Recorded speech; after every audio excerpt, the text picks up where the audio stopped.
And welcome back for the first release of 2026.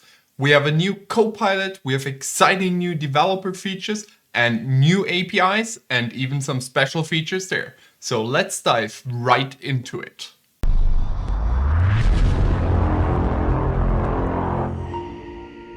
We are starting things off this month with SAS Intelligent Decisioning, where we now also have a SAS Viya Copilot available to us, and we can use the SAS Viya Copilot icon to pull it into our application here, and then we can start chatting with it and asking questions around the documentation and especially also around DS2 functions when you're building out complex rule sets and need some help on some syntax, for example. A really helpful feature that helps you build your decisions faster and understand the context in which they live. It can also answer questions around runtimes, like the microanalytics service and the SAS container runtime. So do check it out and make use of its new capabilities. Now, let us move on to SAS Studio, where we have an amazing new feature enabled for us.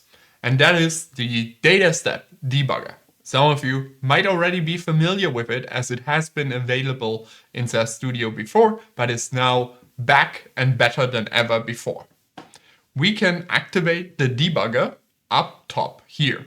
This will add a green line next to your data steps that you have within your code, as it's the data step debugger. And then you can click the little bug icon to bring up the data step debugger interface. Now in here, we have a couple of important features that we can make use of. First up, let's talk about this little bar of icons up top here. Continue essentially means go and run, right? Continue the execution until you hit the next natural breakpoint, which if I ran this right now, or let's just do this, will run through everything because there is no current breakpoints or anything like that. So let us start up the debugger again. We can stop the debugger, of course. We can step through our data step line by line, which can be very helpful if you're completely disoriented where some value suddenly gets filled from. This can be really helpful. If you have the point where there is a specific line where you're unsure when is that weird behavior showing up, you can toggle a breakpoint on the current line. So let's say on line 5, we want to set a breakpoint. And then this is indicated here on the right-hand side, on the left-hand side with this icon. You can also click to add breakpoints, and you can also clear them here through this icon and then remove all of the ones you have in your code at the moment. Then let us move to the right-hand side where we have our variables, and you can see the error and n variables which are created implicitly within the data step are also assigned in here, and you can click to watch their values, which will also print them down in our console, which is the next piece we are looking at, where you can of course utilize the SAS command palette, and you can click the little question mark to understand what is going on here, so you can interact with the data step debugger through here as well. And you even get some additional capabilities that the UI doesn't give you. And you can also scroll through it for the history of your debugging. And then, of course, you can also clear that console log to free up space and resume your debugging from here. Now, let us step through this line by line first. So we are going in here, we step the execution to the next line. We can see our t value being missing currently. We stepped until our breakpoint. We continue on. Now we are in line 6, and we can see t currently has the value 1.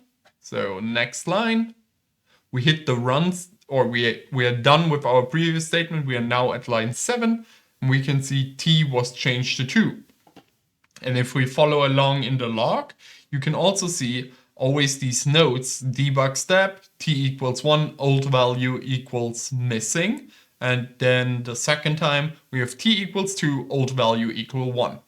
Now this is really a super helpful debugging capability, especially as you have highly complex data steps that fail in some unexpected way. Or maybe you have inherited something and someone before you did something really clever that you don't understand. Then fire up the data step debugger and dive right into what they had built for you. Now, you can of course close it and then also deactivate the debugging feature. So now you're back to your normal SAS Studio environment as you're used to it. Let us shift gear and go to our REST APIs. There is a new category available for us called IoT. Now, within IoT, we have, this is not only is this a brand new category, but we also get 2 API endpoints in here. One to interact with the event stream manager and one for the event stream processing studio. So you can really automate your work around that through these newly unlocked APIs. But what I actually want to highlight here is not only do we have these 2 new API endpoints, but the whole of the public REST API endpoints that you can find on this page now support a download button at the top of the endpoint, which downloads the Open API YAML file, which follows the Swagger standard. So you can run and experiment with our APIs even easier than ever before.